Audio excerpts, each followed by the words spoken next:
Video को आप लोग लाइक करते हो, शेयर एंड सब्सक्राइब, दिल से थैंक यू। और आज की भी क्लास काफी अच्छी है। यहाँ पर आप देखिए ग्लोब और में हमको लैटिट्यूड एंड लॉन्गिट्यूड यहाँ से क्वेश्चंस पूछते हैं। आप लोगों ने सभी लोगों ने ग्लोब देखा होगा, यूज भी किया होगा, क्लास में आता ही जब हम बचपन में पढ़ते हैं टीचर्स हमको ग्लोब दिखाती हैं, बहुत अच्छा भी लगता है। और ये जो है एक तरीके से मॉडल है हमारे अर्थ का, ठीक है। अब ये आपसे क्वेश्चन पूछता भी है कि हमारी पृथ्वी का शेप क्या है, तो वो हमने पहले चैप्टर में पढ़ा था, जियोइड है। हमारी पृथ्वी गोल नहीं है, इस चीज का ध्यान रखिएगा। और ये उत्तर और दक्षिण मतलब ध्रुवों पर चपटी है, ठीक है, और टिल्ट है। यहां पर आप देखिए ये थोड़ी सी झुकी हुई है, तथा मध्य में यहां पर ये बीच में ऐसे उभरा हुआ है। यहां पर मैं आपको दिखा रही हूं, तो इस तरीके से है। तो एक तरीके से देखो तो हमारा ये जो ग्लोब है ना, यही हमारे पृथ्वी का एक मॉडल है, वास्तविक प्रतिरूप है, ठीक है। अब अलग अलग प्रकार के भी हो सकते हैं, ये मैटर नहीं करता है, बट ग्लोब जो है हमारे अर्थ का एक मॉडल है। आप इसको आराम से लेकर जा सकते हो दूसरों को दिखाने के लिए भी। तो ये हो गया आपका ग्लोब। अब ग्लोब का यूज हम किस लिए करते हैं आपको ही पता है, देश महाद्वीप इन सबको यहाँ पर सही तरीके से हम देख सकते हैं।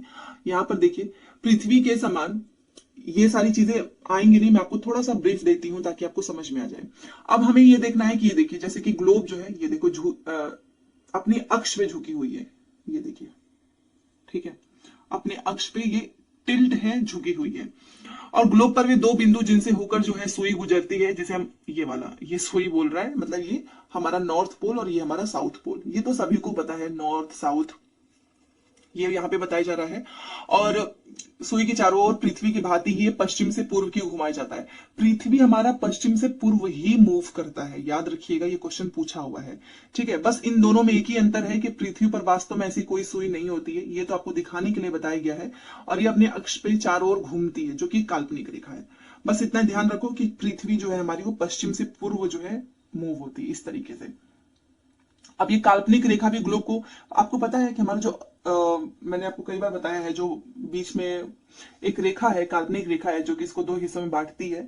जैसे कि आपका ये बीच में विषुवत रेखा है, उसी तरीके से ग्लोब पर भी एक काल्पनिक रेखा है जो कि ग्लोब को दो बराबर भागों में बांटती है, जिसे हम बोलते हैं विषुवत वृत्त, ठीक है।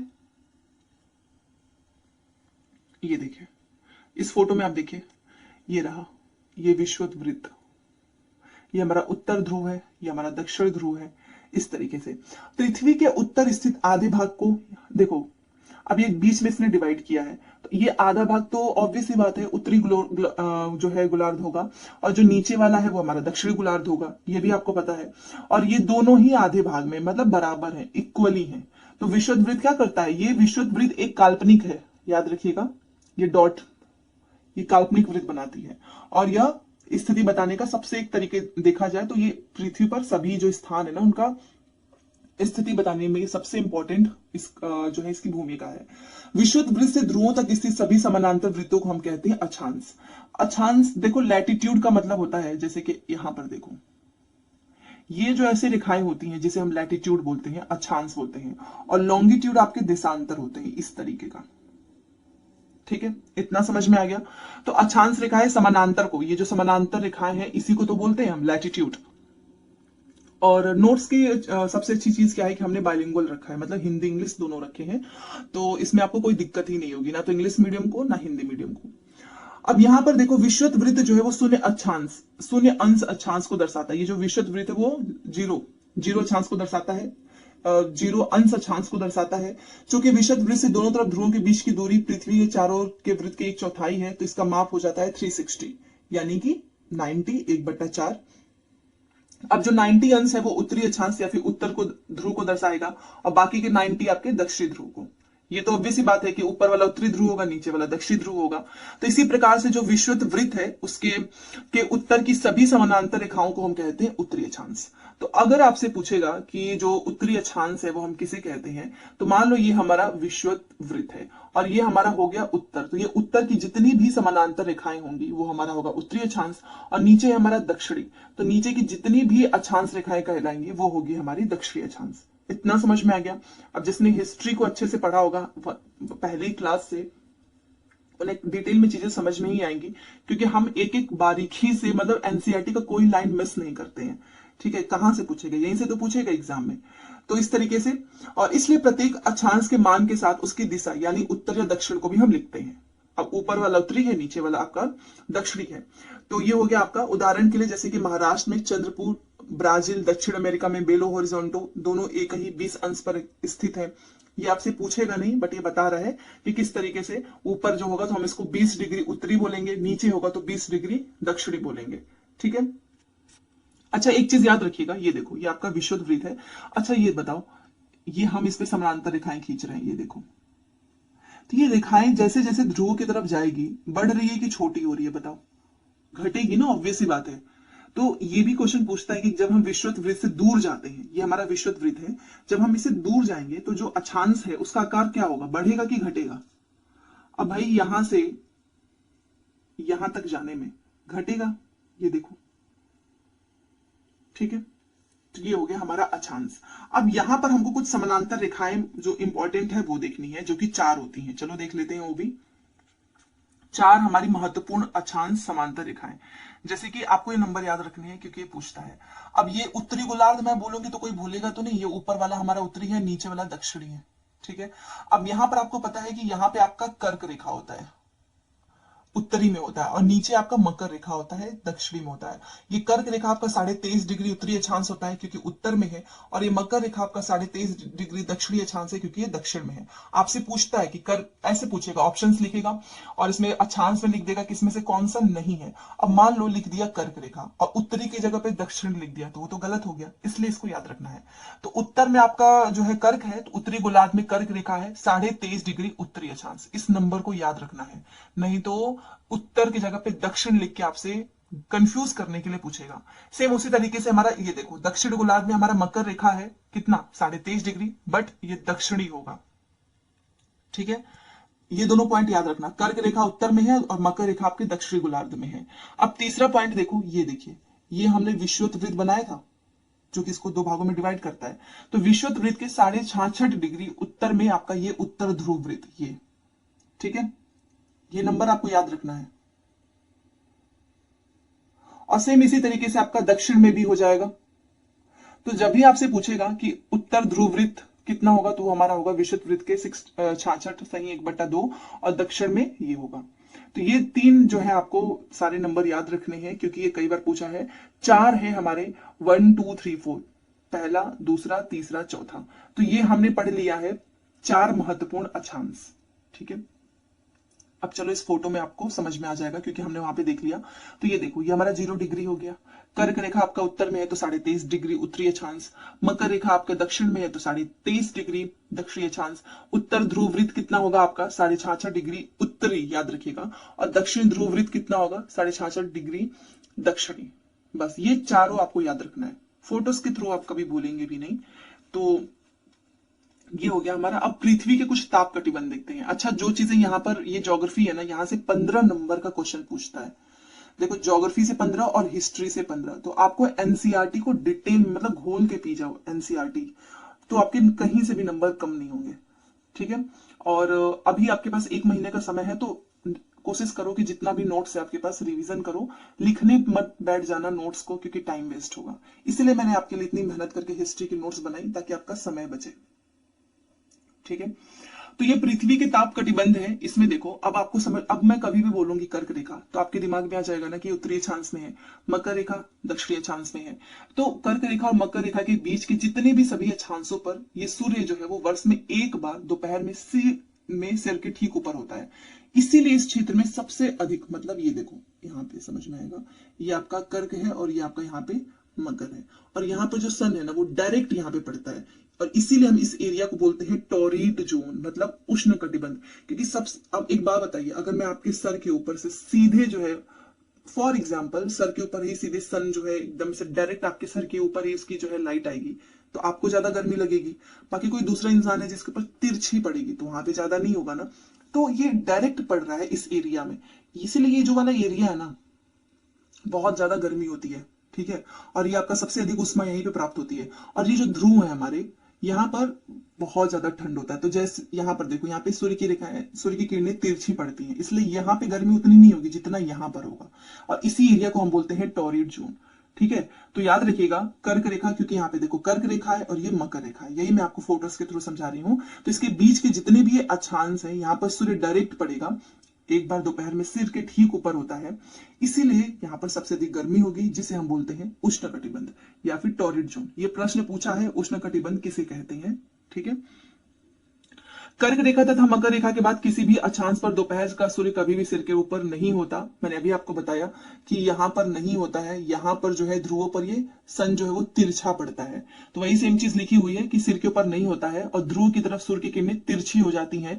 इसीलिए जो आपका उत्तरी गोलार्ध है और ये आपका दक्षिणी गोलार्ध है, यहाँ पर मकर रेखा दक्षिण ध्रुव वृत्त के बीच वाले क्षेत्र का तापमान मध्यम रहता है, ज्यादा गर्मी नहीं होती है, तो इसलिए हम इसको बोलते हैं शीतोष्ण कटिबंध।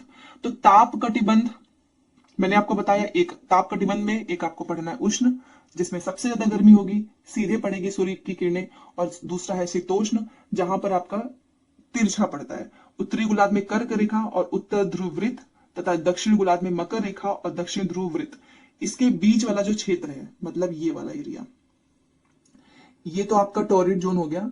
अब ये वाला जो एरिया है ना, यहाँ पर तिरछी पड़ेगी सूर्य की रेखाएं, किरणें, तो इसलिए इस वाले में तापमान जो है, टेम्परेचर है, वो मध्यम होता है, तो इसलिए बोलते हैं शीतोष्ण। ये दोनों समझ में आ गया डिटेल में, और ये पूछा हुआ है इसलिए।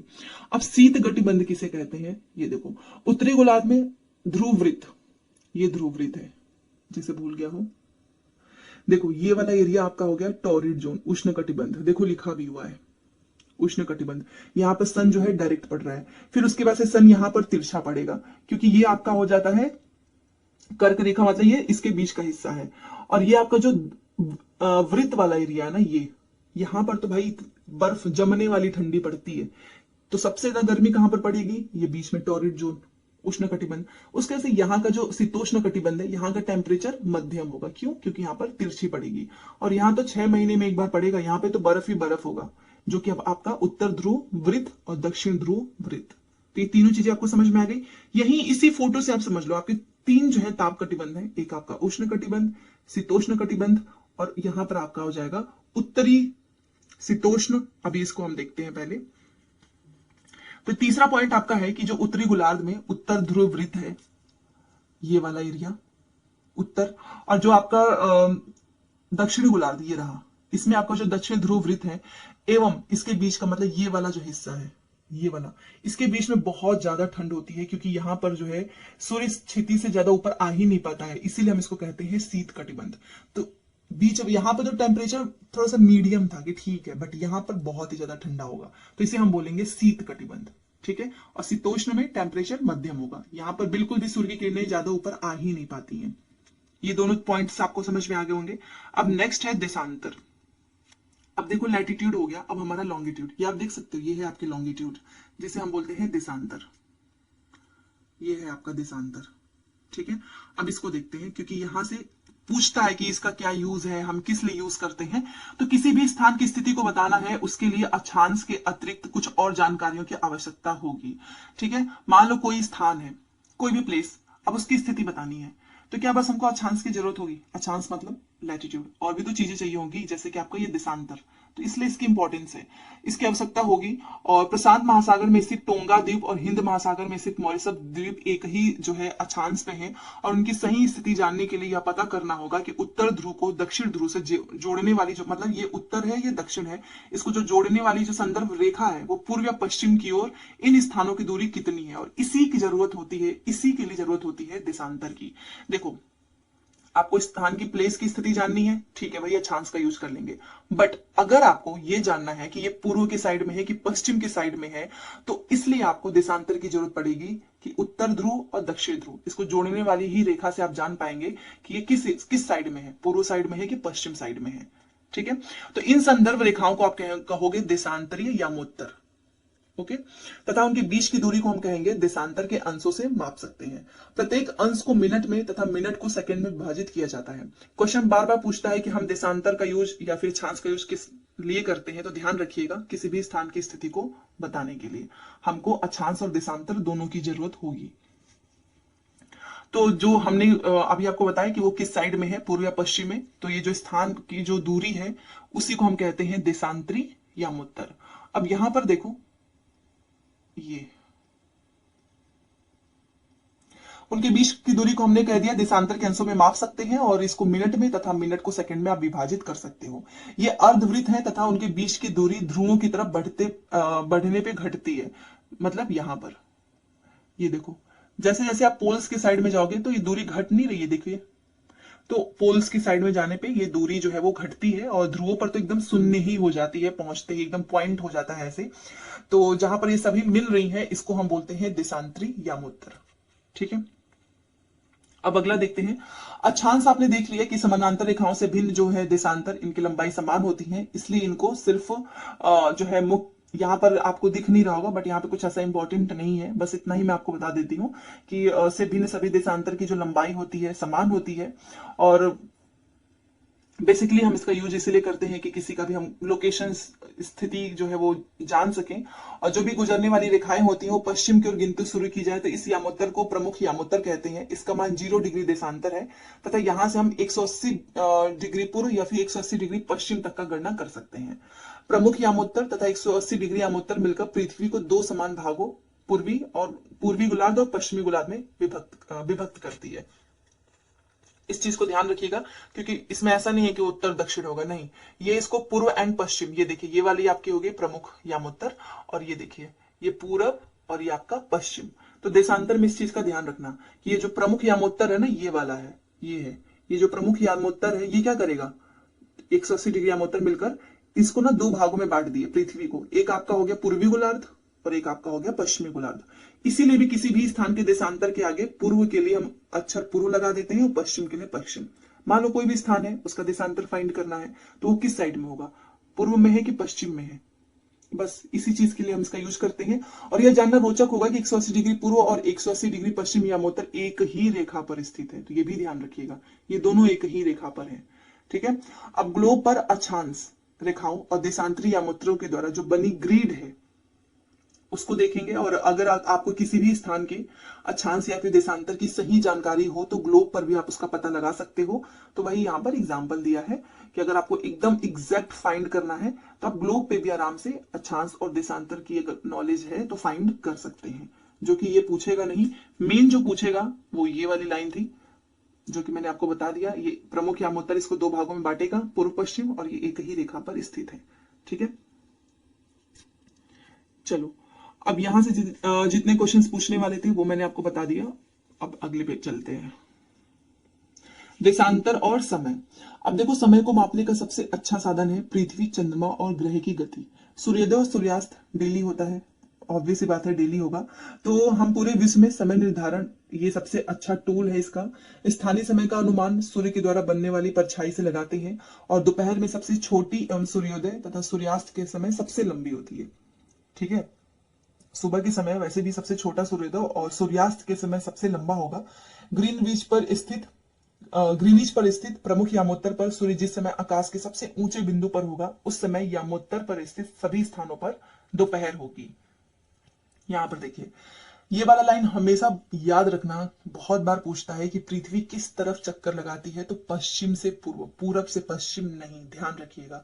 तो अतः वे स्थान जो ग्रीनविच के पूर्व में है उनका समय ग्रीनविच समय से आगे होगा, ऑब्वियस ही बात है ना। अच्छा आप मुझे बताओ, जब ये पश्चिम से पूर्व की ओर चक्कर लगा रहा है तो जो भी ग्रीनविच के पूर्व में होगा उनका समय क्या होगा, ग्रीनविच समय से आगे होगा, तथा जो पश्चिम में है उनका समय पीछे होगा, क्योंकि मूव किस तरीके से हो रहा है, पश्चिम से इस तरीके से पूर्व, पश्चिम से पूर्व।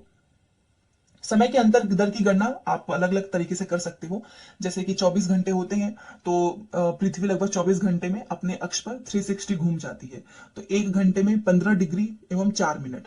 ठीक है, एक घंटे में 15 जो है डिग्री और 4 मिनट में 1 डिग्री घूमती है। जैसे ये क्यों मैं आपको बता रही हूँ, इस पे ना एक कैलकुलेशन करने के लिए आता है एग्जाम में, तो अगर आपको ये नहीं पता होगा तो आप कैलकुलेट नहीं कर पाओगे, एक क्वेश्चन आएगा कंफर्म है, तो इस चीज को ध्यान रखो अगर आपको कैलकुलेशन करना है तो आपने देख लिया 1 घंटे में 15 डिग्री, 4 मिनट में 1 डिग्री। तो इस प्रकार जब ग्रीनिश में दोपहर के 12 बजते हैं तो ग्रीनिश से 15 डिग्री पूर्व में क्या होगा, 60 होगा, 15 into 4, अर्थात ग्रीनिश के समय से 1 घंटा आगे, क्योंकि ये हमेशा 1 घंटा आगे ही होगा, और जो पश्चिम में होगा वो 1 घंटा पीछे होगा, तो वहां पर दोपहर का 1 बचा होगा। लेकिन ग्रीनिश से अगर पश्चिम के आप जाएंगे तो आपको क्या करना होगा, 1 घंटा पीछे होगा, यानी कि वहां पे सुबह के 11 बजे होंगे। तो बस इस चीज को ध्यान में रख लो, पश्चिम में होगा तो 1 घंटा पीछे, पूरब में होगा तो 1 घंटा आगे। तो जब ग्रीनिश पर दोपहर के 12 बजे होंगे तो उस समय क्या होगा, 180 डिग्री पर मध्य रात्रि होगी। तो इस चीज को आप ध्यान रखिएगा, और ये वाला याद रखना कि 1 घंटे में 15 डिग्री और 4 मिनट में 1 डिग्री इतना घूमती है। तो आप इसे आराम से कैलकुलेट कर लोगे। किसी भी स्थान पर जब सूर्य आकाश में अपने एकदम उच्चतम बिंदु पर होता है तो दोपहर में उस समय घड़ी में दिन के 12 बजते हैं, और इस प्रकार घड़ी के द्वारा दिखाया गया समय उस स्थान का क्या होगा, स्थानीय समय।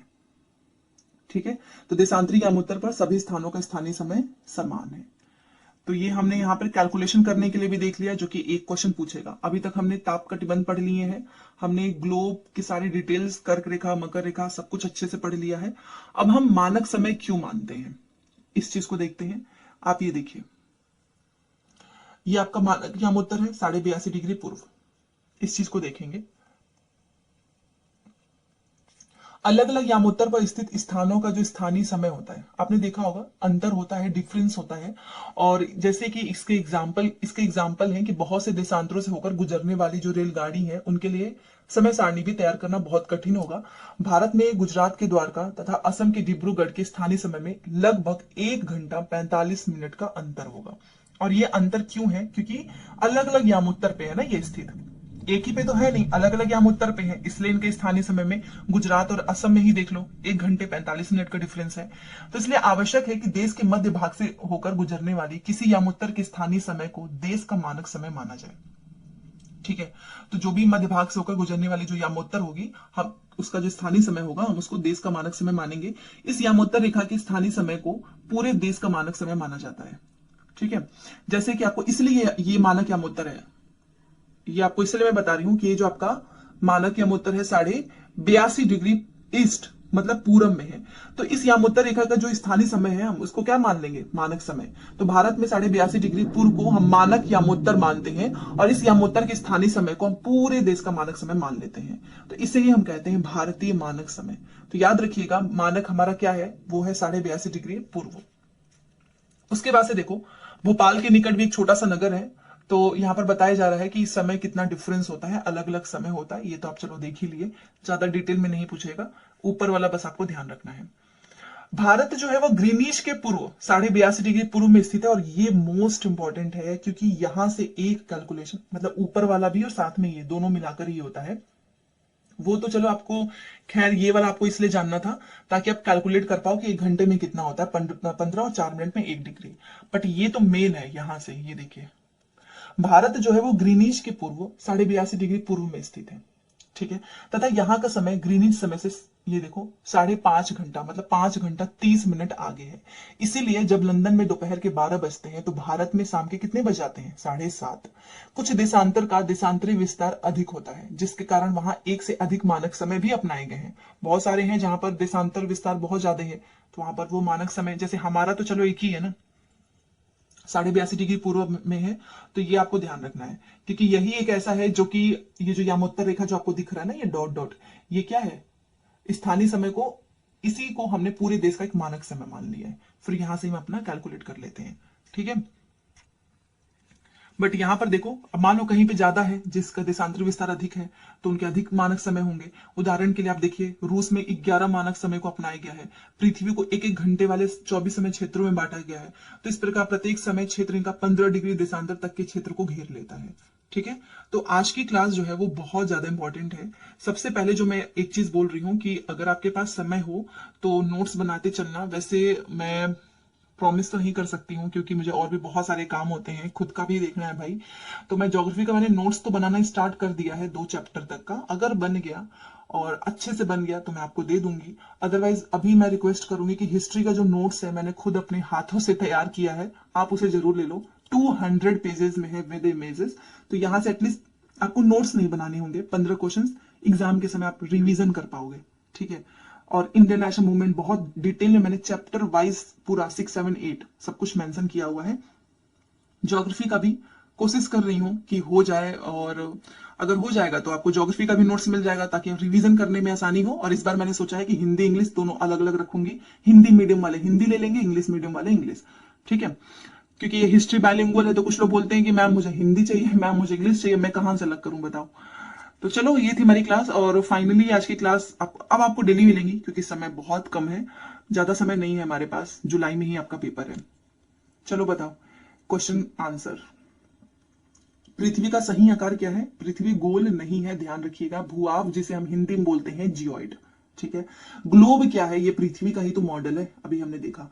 कर्क रेखा का छांसी मान क्या है ये बताओ। ये आपका विषुवत वृत्त हो गया 0 डिग्री, ये कर्क रेखा है 23.5 डिग्री, याद रखिएगा, इसमें कंफ्यूजन मत होना, उत्तरी, ठीक है।